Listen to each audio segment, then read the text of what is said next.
This is one of my favorite places in Brooklyn. As a local chef, we always try to find key ingredients and key people that's effective with this whole food ecosystem we're dealing with. I love agriculture and farming. I'm gonna pick everything but the small ones so it can sprout back out. And that should be enough. Eggplant, that's beautiful. Oh, that's nice, that's nice. It's a lemon balm.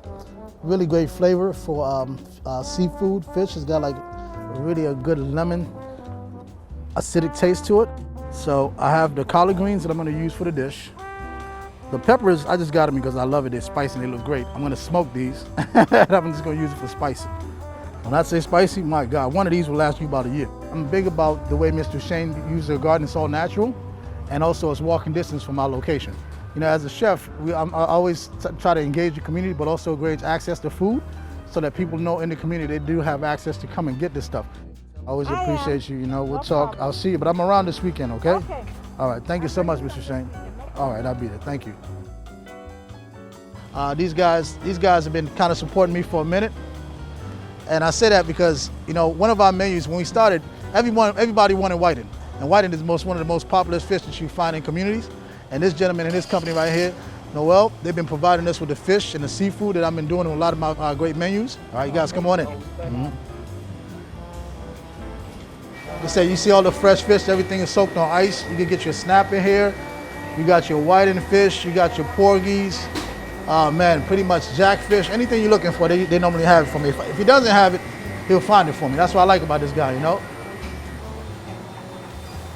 Yeah, that's good. Well, especially about 2 pounds, 2 or 3 pounds, right? Yeah, it looks like 2 pounds. Thing about it is too, these guys, you know, you got some great fishmongers. They'll clean and butcher the fish for you when you get it to order. So if you don't want to scale it, you want to do it yourself, they'll break it all down for yourself and make it work, you know? As the country's starting to open back up, we need to bring some stuff to the local economy, local businesses out here. Yeah. You know, so like I said, the show that I'm doing is from local politicians all the way to local restaurants, local food vendors, to show that, you know, within the community of Brownsville, we can support each other, you know, instead of going to buy it outside, all right? Yeah. All right, brother, thank you, man. All right, no problem.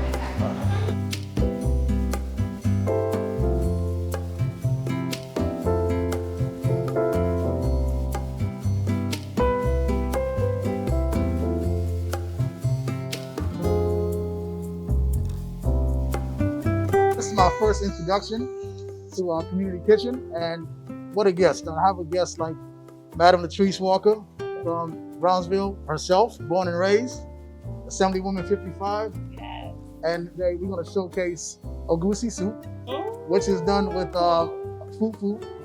For me, with food is a conversation about diaspora. And I say that born in Africa, but also I was raised in the DC metropolitan area and lived in the Carolinas for about 13 years. So you said you're in the South. We're in the South. I don't know. Is So DC DC, south of the Mason-Dixie, it is the South. That's what I'm telling you. Okay. You're talking to a girl from South Carolina. You see, and that was a conversation with South Carolina.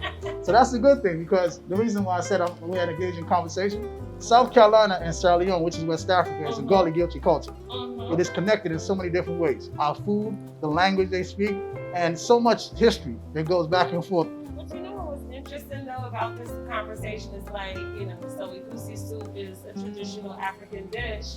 And then we talk about the Geechee Gullah people, and you know, I'm from the Low Country in South Carolina, so of course most of our cuisine is around seafood and shrimp, and so shrimp and grits is to me it's a Low Country dish. The first time I had shrimp and grits, it was, you know, my uncle Jim, you know, hooking it up in the kitchen, and so I grew up on it. So for me, it's a South Carolinian Low Country meal. And so now we're having a fusion of the two. So I'm excited. So thank you for having me. Okay, great. So instead of traditional spinach, I'm actually going to use collards. All Okay. right? So what I'm going to do is I'm going to chiffonade these collard greens. The reason I chiffonade is to make sure that the cooking time is a whole lot shorter. Because egusi is a very quick dish. Really is a real fine cut. We're going to drop the collards right in here. Okay. All right. And this is vegetable stock and fresh greens. So there's a lot of water in here. Yeah, see with this, I'm blanching it. Hot water and quick shock, you cool it down in ice water. You don't want to overcook it, but also you want to keep the integrity and the nutrients and the food all in place. This is The main ingredient. Okay, this is our fish, our Mediterranean bronzino, washed and ready to go. I want to season this with salt and pepper. I'm going to get my saute pan. I'm going to sear this the palm oil. Palm oil is like one of the key ingredients of African flavor. The palm oil gives it that smoky flavor that you're looking for. Is pepper a big thing in So African spicy food is a big thing. Right. Don't worry, I got some cayenne that's gonna go in there next. Normally, Normally, yeah, you go flip it. Yeah, you're gonna take your hands, you're gonna rub it all around. All right, cool beans. All right. Oh, it's ready. Skin side down. So it's skin side down, so you make sure you get a nice sear. Egusi is a Nigerian dish. You know, my favorite dish is egusi, but cassava leaf is what I also grew up in. That's my stallion side. And cassava leaf is like the yucca plant leaf they cook down and boil and makes very similar soup if you've seen. So can you tell me a little bit about Collective Fair and like what Collective Fair does? You know, Collective Fair literally started off as a catering company and education within the Brownsville Culinary Community Center. But through this crisis, we've actually converted our space into a commissary kitchen. We're providing meals, 2,000 meals a day for the community.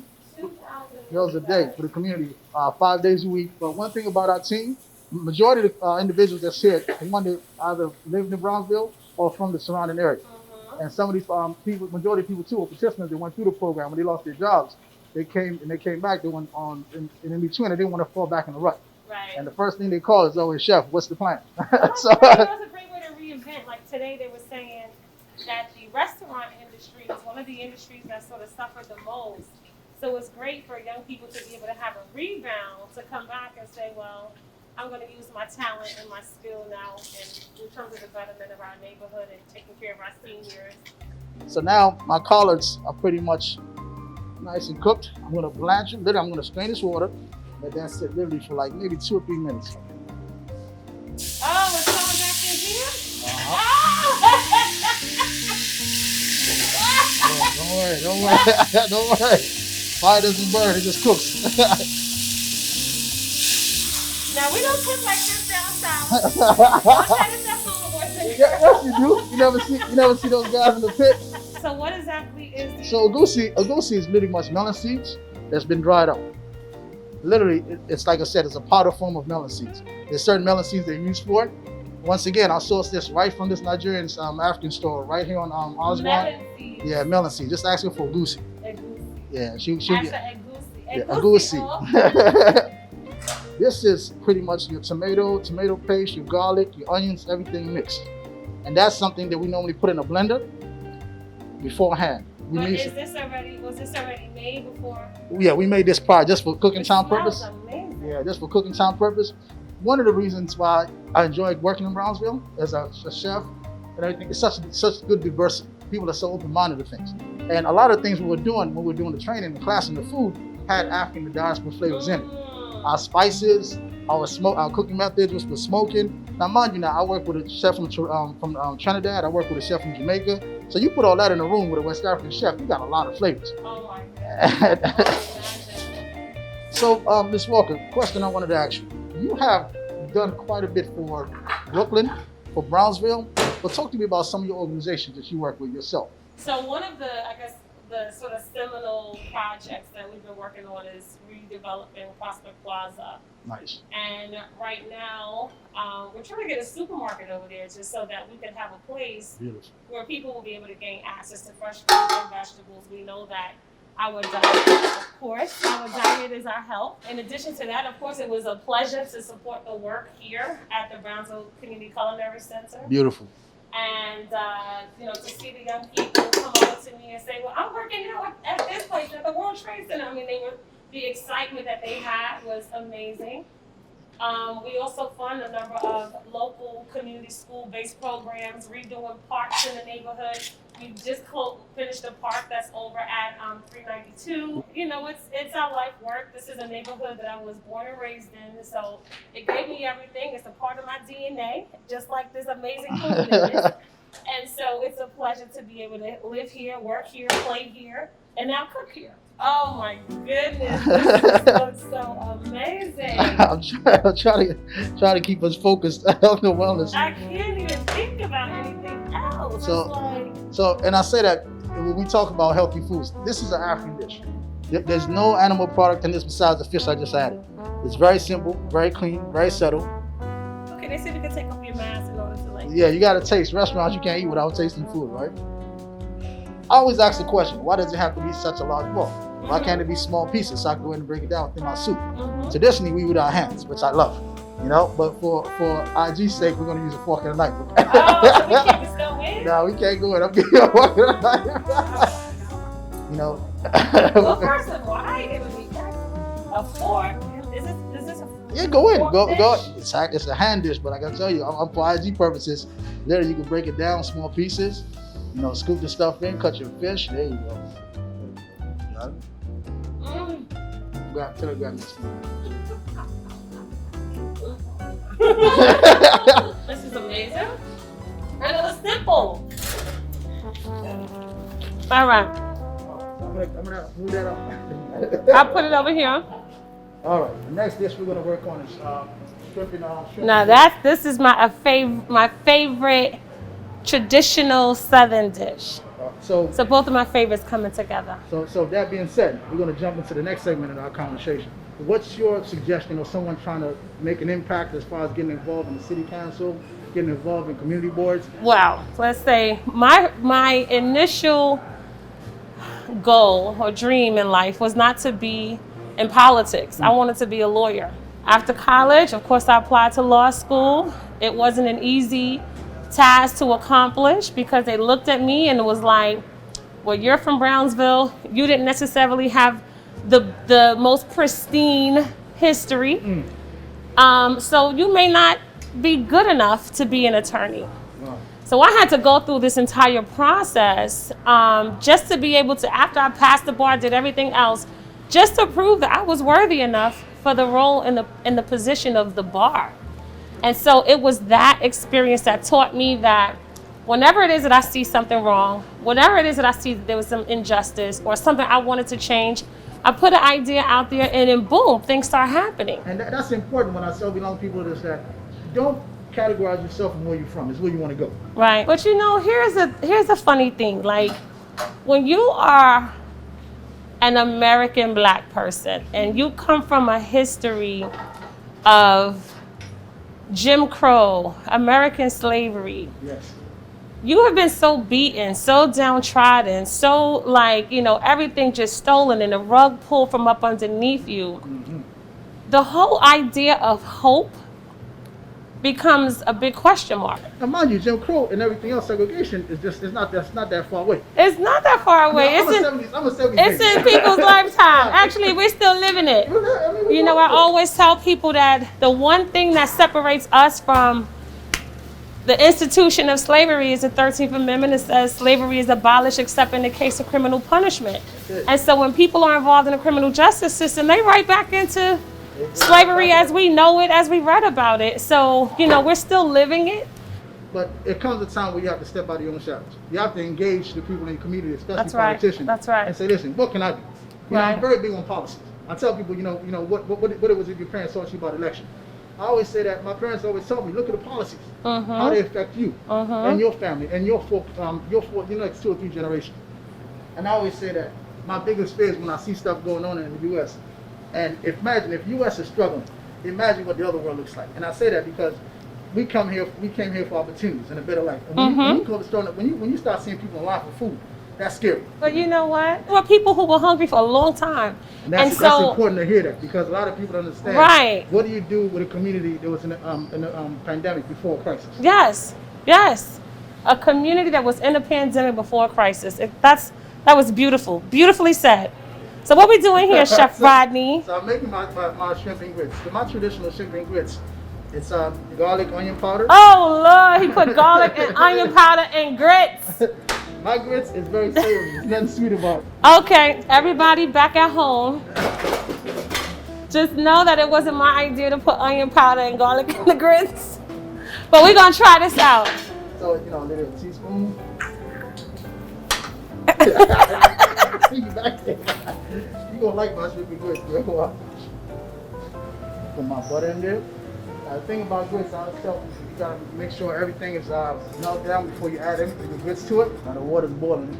We're gonna start on our sauce for our shrimp and grits. Right? Nice and colorful. Nice know, the biggest thing about grits. Keep stirring. You gotta keep stirring. Start lumping. You're a dead man in water. Okay, here, I'll stir while you. Got it? Yep. Stir while I want the sauce. Is you gonna start another fire? And my shrimp shells. The shrimp shells. When I take my shrimp shells, I cook those down. I roast it so that I can get my flavor out of it. And that's what I use to make my sauce. What? I have two things to it. Remember I was telling you about that sofrito? I have this thing called peri peri. Peri peri. Peri peri is a West African spice or sauce that they use a lot in South Africa, and pretty much the central aspect of Africa. It's a great marinade, but it's also a great sauce. It's got a real lemon acidic flavor. And see, since sometimes too they marinate chicken with this. We're gonna add yellow cheddar and white cheddar cheese in there, and I'm gonna add heavy cream to it. Yellow cheddar, white cheddar, and what kind of cream? Heavy cream. Heavy. Oh Lord, Yeah, heavy man. cream. Yeah, heavy cream. Just a little bit, not too much. Not too much. You can add coconut cream too.